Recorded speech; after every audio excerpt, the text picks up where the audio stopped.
அனைவருக்கும் வணக்கம். இந்த வீடியோவில் என்ன பார்க்க போனால் கிரெடிட் கார்டு கடன் உண்மையிலேயே நல்லதா, மறைந்திருக்கும் சிக்கல்கள் என்ன, அதை பற்றி தான் பார்க்க போகிறோம். கிரெடிட் கார்டுகள் பயன்பாடு நகர்ப்புறங்களில் மட்டும் இல்லாமல் இப்போ கிராமப்புறங்களிலும் விரிவடைஞ்சிருக்கு. பல நிறுவனங்கள் கிரெடிட் கார்டுகளை இலவசமாக வழங்கி வருகின்றனர்.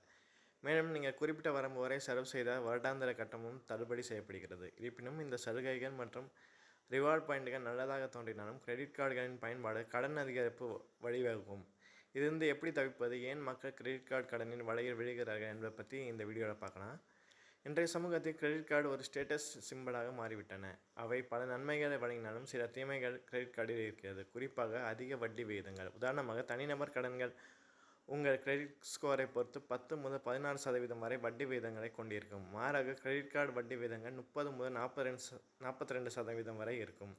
கிரெடிட் கார்டு வழங்குவினருக்கு கூறும் ஆசை வார்த்தைகளுக்கு மயங்கி பலரும் கிரெடிட் கார்டுகளை வாங்கினர். அதன்பின் கிரெடிட் கார்டுகளை வைத்து அதிகமாக செலவழித்து தங்கள் பில்களை முழுமையாக செலுத்த தவறிவிடுகின்றனர். பில்லின் ஒரு பகுதியை செலுத்தினால் மீதமுள்ள தொகைக்கு மட்டும் வட்டி செலுத்த வேண்டும் என்று சிலர் தவறாக நம்புகிறார்கள். ஆனால் அப்படி கிடையாது. நீங்கள் முழு தொகையும் செலுத்தவில்லை என்றால் முழு நிலுவைத் தொகைக்கு வட்டி விதிக்கப்படும். உதாரணமாக, உங்கள் பில் 50,000 வருதுன்னு வச்சுக்கோங்க. நீங்கள் 40,000 பே பண்ணிட்டீங்க.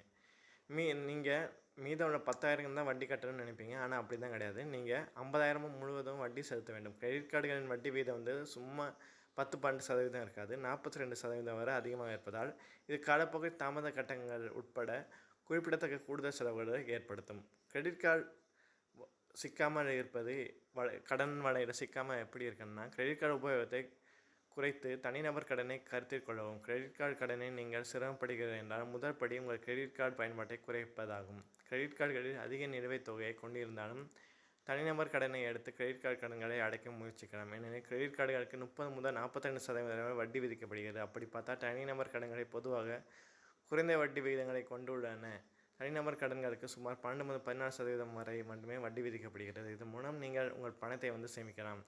உங்கள் நிலுவைத் தொகையை மாதாந்திர தவணைகளாக மாற்றுவது பற்றி உங்கள் கிரெடிட் கார்டு நிறுவனத்துடன் பேசுவது மற்றொரு விருப்பமாகும். எடுத்துக்காட்டாக, நீங்கள் ₹1,00,000 செலுத்த வேண்டியது இருந்தால் அதை முழுமையாக செலுத்த முடியவில்லை என்றால் நீங்கள் இஎம்ஐ திட்டத்தை தேர்வு செய்யலாம். கிரெடிட் கார்டு பல நன்மைகள் வழங்கினாலும் ஒரு சில தவறு கூட நிதி சிக்கலுக்கு வழிவகுக்கும். கிரெடிட் கார்டு பெறுவதற்கு அவசியம் இருந்தால் மட்டுமே கிரெடிட் கார்டுகளை பெற்று அதனை செலவு செய்ய உபயோகிக்கவும். நன்றி.